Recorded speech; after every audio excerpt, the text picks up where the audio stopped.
Bem-vindos ao Enemcast Literário, o podcast feito por alunos para alunos que tem o objetivo de transformar grandes obras literárias em valioso repertório sociocultural para a sua redação. Eu sou a professora Tayane Lima, do IFTM, e espero que esse nosso projeto de extensão ajude você na sua jornada literária rumo ao sucesso no Enem.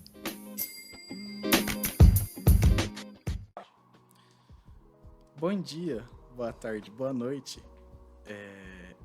Meu nome é Thomas Amadeu e hoje eu tô aqui com Alexandre, Leone, Eric e Riciopo. Maria Clara Riciopo.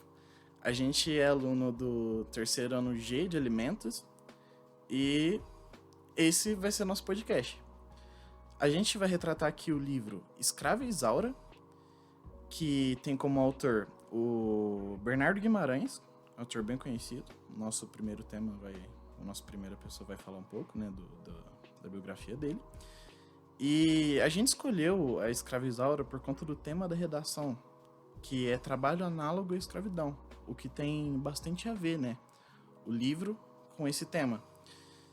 Então é isso. A gente vai abordar um pouco sobre biografia, características e diversos outros assuntos do livro. Eu sou o Leone e eu vou falar sobre um pouco da biografia do autor, né? Bom, o Bernardo Guimarães, ele nasceu no dia 15 de agosto de 1825, na cidade de Ouro Preto, em Minas Gerais.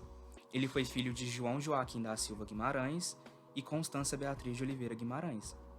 Eles se mudaram para Uberaba, onde aprendeu as primeiras letras, e morou em Campo Belo, depois de retornar para Ouro Preto. E com 17 anos, Bernardo Guimarães fugiu do colégio para combater como voluntário na Revolução Liberal de 1842, e com 22 anos ele se mudou para São Paulo e ingressou na Faculdade de Direito, e foi amigo de Álvares de Azevedo e de Aureliano Lessa. Bom, Bernardo Guimarães, ele estreou como poeta com o livro Cantos da Solidão, de 1852, e é uma obra identificada com sua fama do boêmio e satírico. Mas foi dentro do romantismo, no Brasil, que Bernardo Guimarães se destacou como o iniciador do romance sertanejo ou regionalista. Seus romances, na maioria, têm como o cenário e as paisagens e costumes do estado de Minas Gerais e Goiás. E o seu romance mais popular foi A Escrava Isaura, que foi uma obra adaptada para a televisão com grande sucesso e que levou a mais de 150 países. Essa obra é um romance de uma escrava branca, Isaura, e com Álvaro, um jovem abolicionista republicano. E esse conto da Escrava Isaura, do Bernardo Guimarães, foi um marco muito grande para a história dele, que pôde alavancar muito a carreira dele como um romantista. E mais uma curiosidade sobre o autor. Ele fez direito em São Paulo e foi juiz municipal na cidade de Catalão, em Goiás. E foi considerado o criador do romance sertanejo regional, né? Ambientado em Minas Gerais e Goiás. E de todos os seus romances, o Seminarista é considerado a sua melhor obra. E ele é patrono na cadeira número 5 da Academia Brasileira de Letras. O Bernardo Guimarães também foi professor. E em 1866 ele foi nomeado professor de Retórica e Poética no Liceu Mineiro de Ouro Preto e de francês e latim em Queluz, atual Conselheiro Lafayette, em Minas Gerais. Poucos anos depois, ele retornou a Ouro Preto, onde faleceu.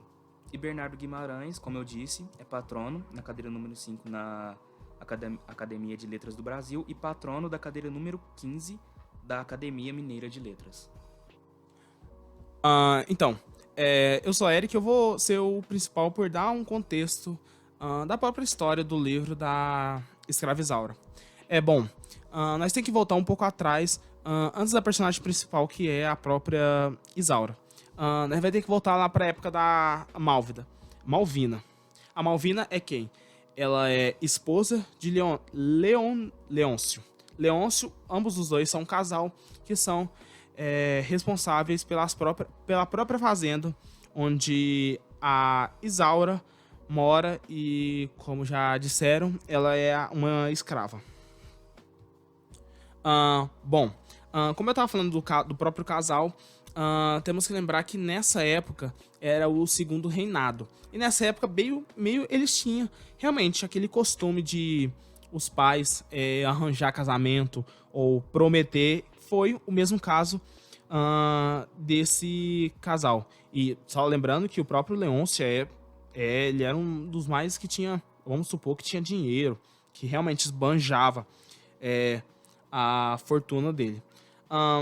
Agora indo para o próprio contexto da história, o sogro de Malvina, pai de Leôncio, era um comendador que tinha, vamos dizer, atitudes agressivas ou relacionadas ao próprio abusivo.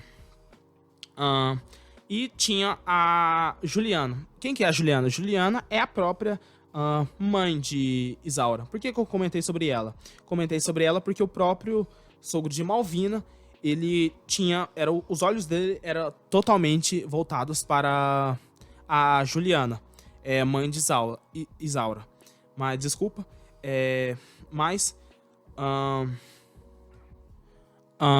Então, nesse caso, a Juliana, ela não tinha os mesmos olhos pro próprio sogro da Malvina. Então, ela tinha se apaixonado pelo Miguel, que era o feitor da fazenda, e ela teve um desses encontros que nasce a própria personagem principal, que é a Isaura. Como eu disse sobre as próprias atitudes do sogro da Malvina, ele não era um cara tão legal. O que ele fez com isso? Percebendo o comportamento da própria Juliana, ele submete elas a maus tratos que a própria Juliana, ocorrendo esses maltratos, ela não aguenta e acaba falecendo e deixando a Isaura, que é educada pela própria Malvina desde criança, ficando solitária por todo esse período. Grande ironia do destino, vemos o tempo atual agora, que o destino da Isaura, na teoria, seria o mesmo que a mãe. Mas agora quem está atrás dela é o próprio filho, que é o Leôncio, que passa a perseguir a Isaura, fazendo muitas coisas para seduzir ela, provocando ousadia, e tudo relacionado a mimos, presentes ou algo do tipo. Quem não gostou muito disso foi a própria ex-amante, que era outra escrava, que era caso a Rosa. O Leôncio também já teve um caso com ela e ela já foi a amante dele, mas ele agora pulou pra Isaura.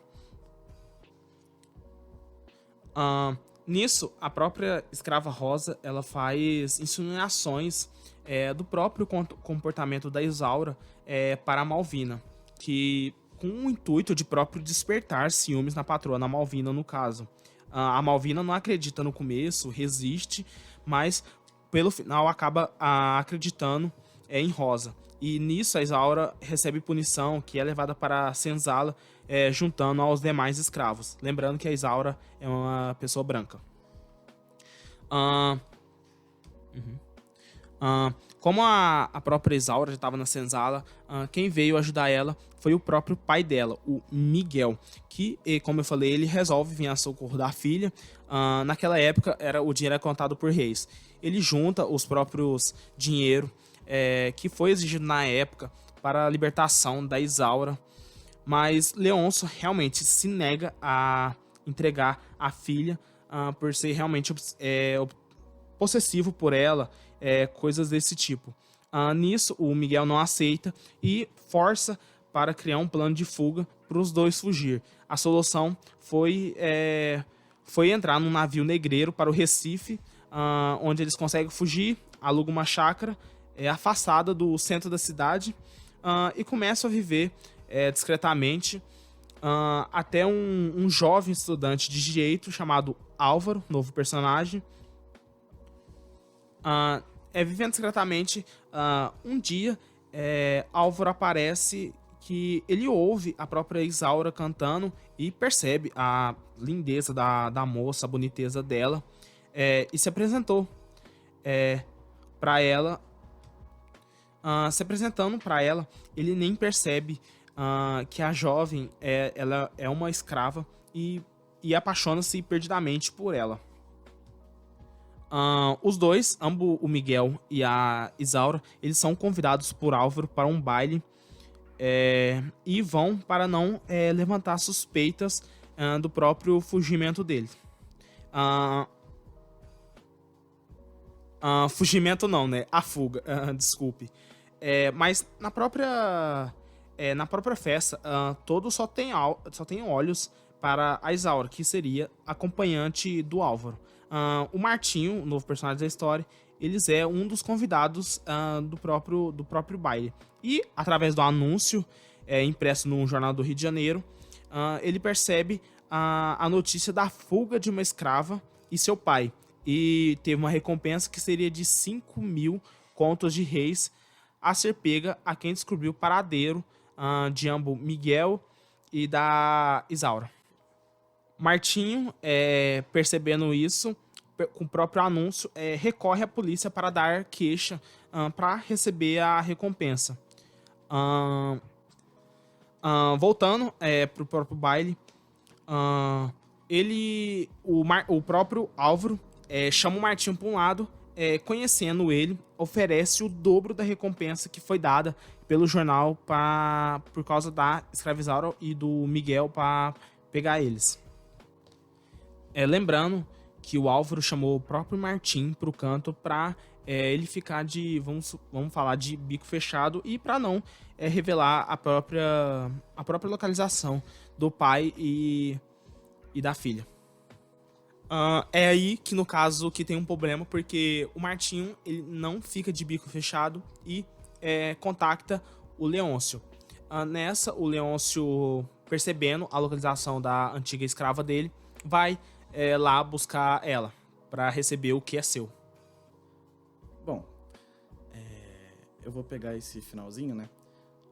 Com o Leôncio tendo buscado a Isaura de novo, né?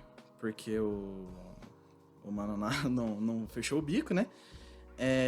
O Álvaro, nada satisfeito, vai atrás do Leôncio, onde ele, provavelmente é a casa dele, né? E fica lá com a Isaura.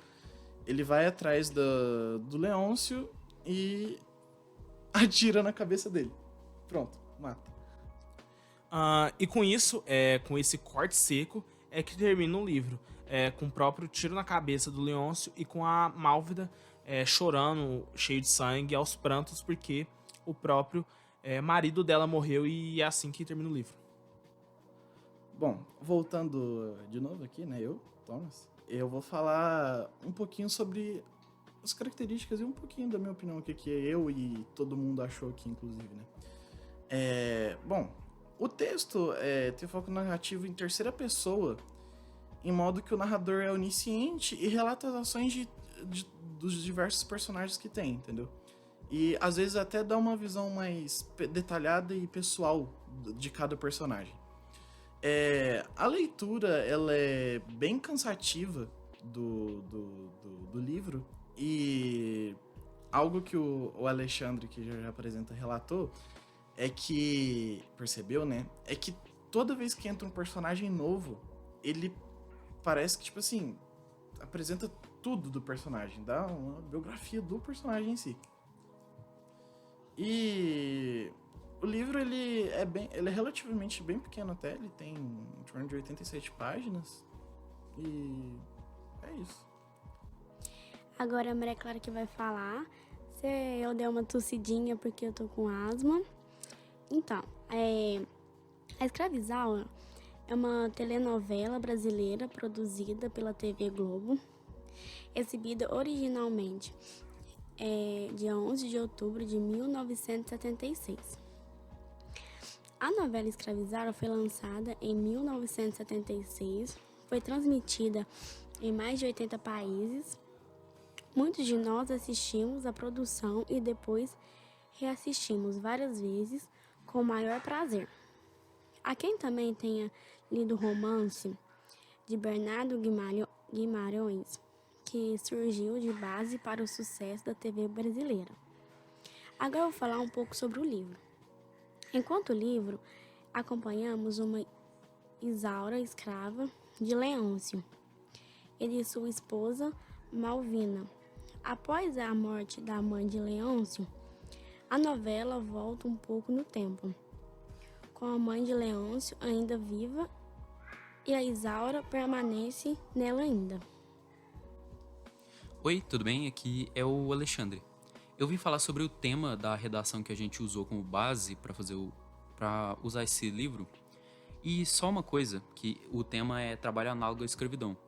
Só antes para falar sobre o que é trabalho análogo à escravidão, que muita gente não sabe o que é. Que basicamente são trabalhos que são forçados ou têm uma jornada exaustiva, que sujeita a pessoa a condições desumanas, que ocorre muito no Brasil e pelo mundo inteiro. Bem, agora um trecho que eu escolhi para usar de citação na redação foi uma parte da quarta página. Tipo, esse livro tem muitos exemplos fáceis de se usar. Mas o que eu gostei para fazer uma analogia é a parte da página 4 que é dito: queixa-te da tua sorte, Isaura, que foi uma frase dita da Malvida para Isaura. Que o contexto dessa fala que é basicamente o quê? Ela tá falando para Isaura, perguntando para Isaura se ela tá se queixando da sorte que ela teve de ser uma escrava que foi educada, que ganhou muitas coisas, entre aspas, e que ela não tinha nada a reclamar, tipo isso.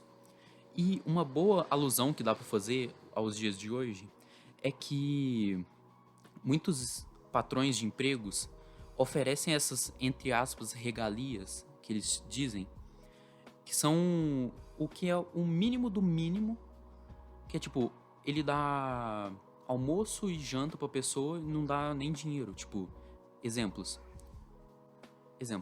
E tipo, eles acham que eles estão fazendo o bem pra pessoa e que a pessoa não tem nada o que reclamar. E muitos dizem até que do jeito que o Brasil tá, é muito quem quiser acha emprego, né? Tipo, mostrando que independente de como o emprego for, é só a pessoa ir e deixar de frescura, como eles dizem.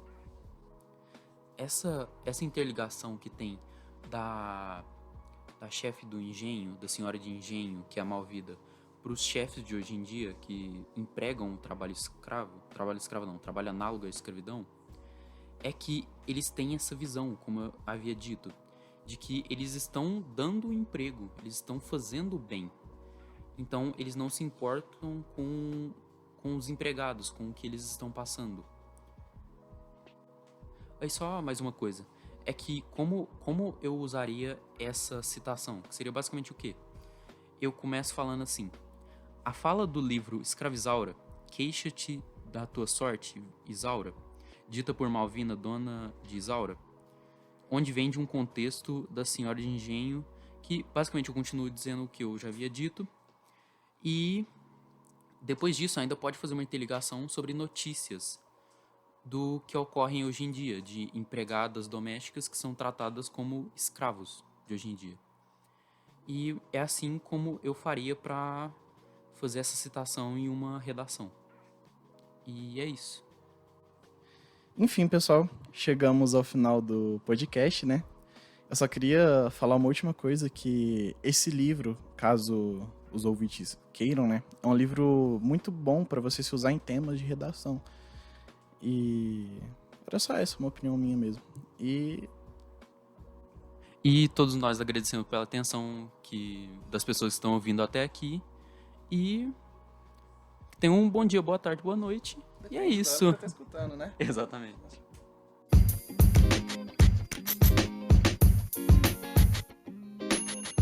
E assim chegamos ao fim de mais um episódio inspirador do Enemcast Literário. Mas não posso encerrar este episódio sem expressar a minha gratidão a uma equipe incrível que torna este podcast possível. Um agradecimento a Rafaela Lima, ao Gabriel Martins, a Larissa Elias, ao Pedro Henrique Silva e à Ana Carolina Bessa, e a todos os alunos que se juntaram a nós com suas discussões apaixonadas e insights valiosos. É claro, um agradecimento especial vai para vocês, nossos ouvintes fiéis, que nos inspirou a continuar explorando os tesouros da literatura clássica. É hora de fechar mais um capítulo, mas fiquem atentos, porque mais aventuras literárias estão por vir. Até o próximo episódio do Enemcast Literário. Fiquem bem e continuem a ler e a sonhar através das páginas dos livros. Até breve e um bom Enem a todos vocês.